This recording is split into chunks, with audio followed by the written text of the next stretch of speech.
Hello friends, good morning. आज हम 24 जुलाई read second level का जो पेपर था सेकंड शिफ्ट में, उसकी भाषा फर्स्ट हिंदी देखेंगे कि इसमें कौन कौन से क्वेश्चन हैं। और आप जो भी आप आंसर करके आए हो, आप अपना मिलान कर सकते हैं कि आपके कितने में से कितने सही हो रहे हैं।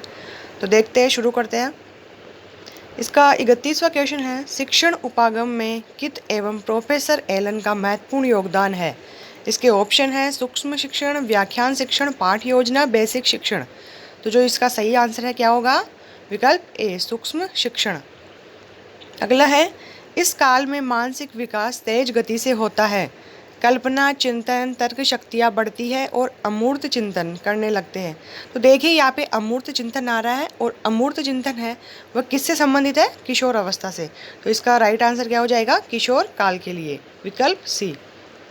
अगला है, आदर्श पठन, विषय सामग्री पर प्रश्न पूछना, विविध प्रतियोगिताओं का आयोजन, कहानी, नाटक, बाल कार्यक्रम सुनाना, बच्चों के बैठने का आसन ठीक करना इत्यादि गतिविधियां श्रवण कौशल में किस स्तर के बालकों के लिए है?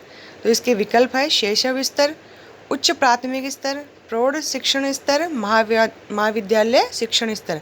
तो मेरे मत अनुसार इसका जो विकल्प ए है, शैशव स्तर, इसका सही उत्तर होगा।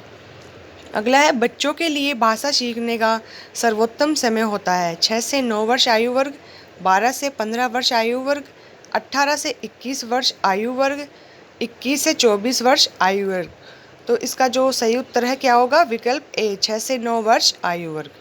अगला है, हिंदी शिक्षण में मूल ध्वनियों की संख्या अधिक होना उच्चारण में किस स्तर के छात्रों के लिए सबसे बड़ी चुनौती है?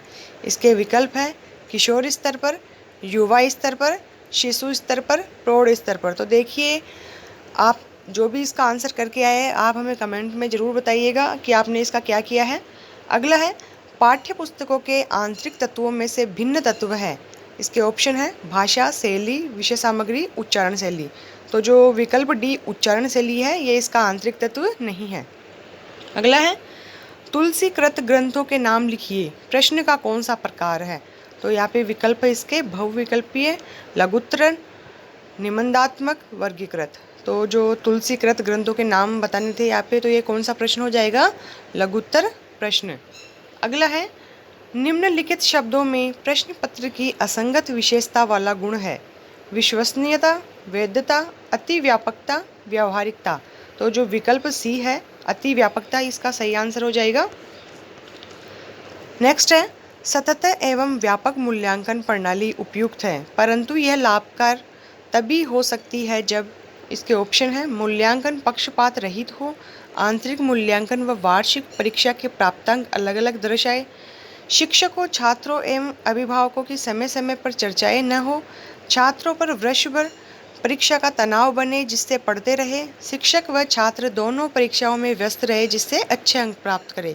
तो देखिए यहाँ पर विकल्प ए, मूल्यांकन पक्षपात रहित हो, आंतरिक मूल्यांकन व वार्षिक परीक्षा के प्राप्तांक अलग अलग दर्शाए। तो जो ये है, इसका सही आंसर हो जाएगा। आप हमें ज़रूर बताना कि आपके 30 में से कितने क्वेश्चन सही हो रहे हैं। अगला है, घोर शब्द का पर्याय है। इसके विकल्प है कठिन, निश्चित, सहज, दुर्बोध। तो यहाँ पे जो ये गद्यांश दे रखा है, इसके अनुसार यहाँ पे इसका जो विकल्प डी, दुर्बोध, सही आंसर होगा। अगला है, अत्याचारी शब्द में संधि का कौन सा प्रकार है? अति, धन, आचारी। तो इसमें संधि का कौन सा प्रकार है, आप बताइए। इसके विकल्प है गुण संधि, वृद्धि संधि, यण संधि, दीर्घ संधि। तो यहाँ पे जो विकल्प सी, यण संधि है, इसका सही आंसर हो जाएगा। अगला है, कालाग्नि में शब्द में कौन सा समास है? तो जो कालाग्नि है, काल रूपी अग्नि, इसमें कौन सा समास होगा? इसके विकल्प है द्विगु समास, द्वंद्व समास, तत्पुरुष समास, कर्मधारय समास। तो जो विकल्प डी, कर्मधारय समास है, यह इसका आंसर हो जाएगा। अगला है, निम्नलिखित शब्दों में भाववाचक संज्ञा है, उसके, तेज, पवित्रता, सीमा। तो जो विकल्प सी, पवित्रता है, वह क्या है? भाववाचक संज्ञा।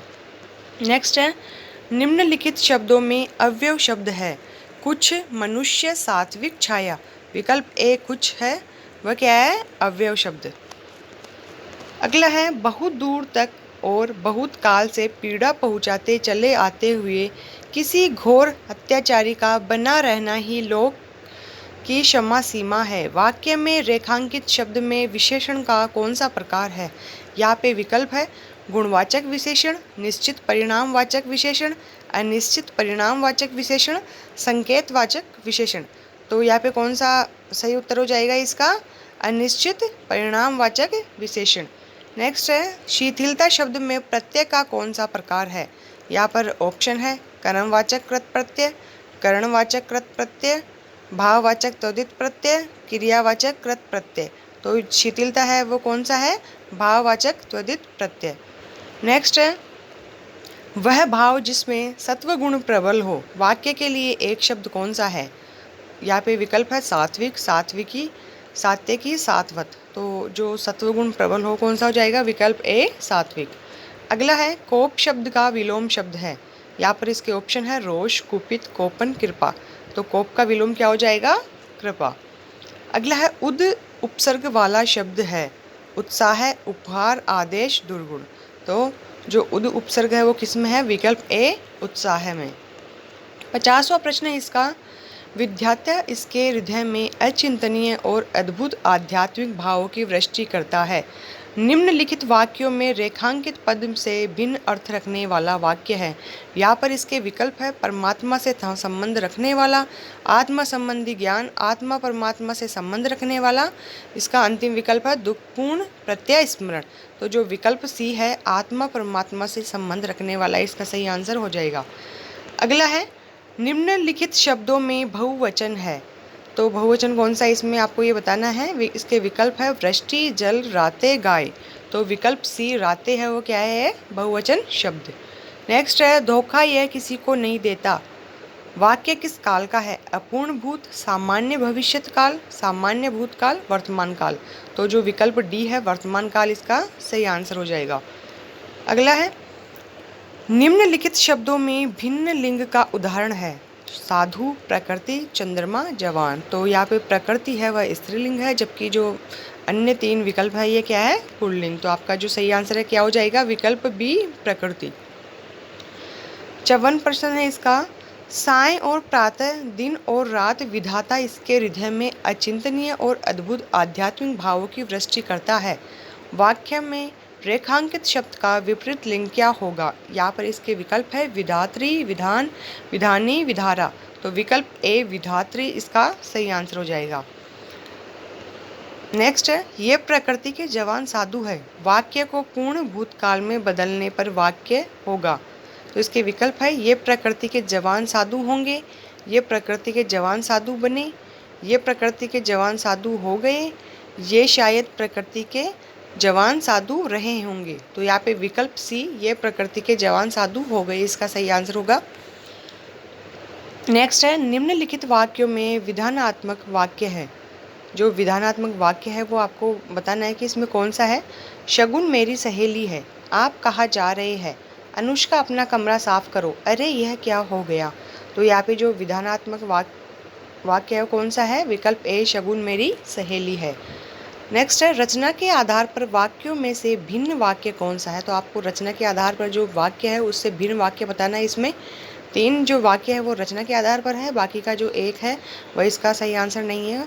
तो आप बताइए कौन सा है इसका सही आंसर। इसके विकल्प है सरल वाक्य, मिश्र वाक्य, निषेधात्मक वाक्य, संयुक्त वाक्य। तो जो विकल्प सी निषेधात्मक वाक्य इसका सही उत्तर हो जाएगा।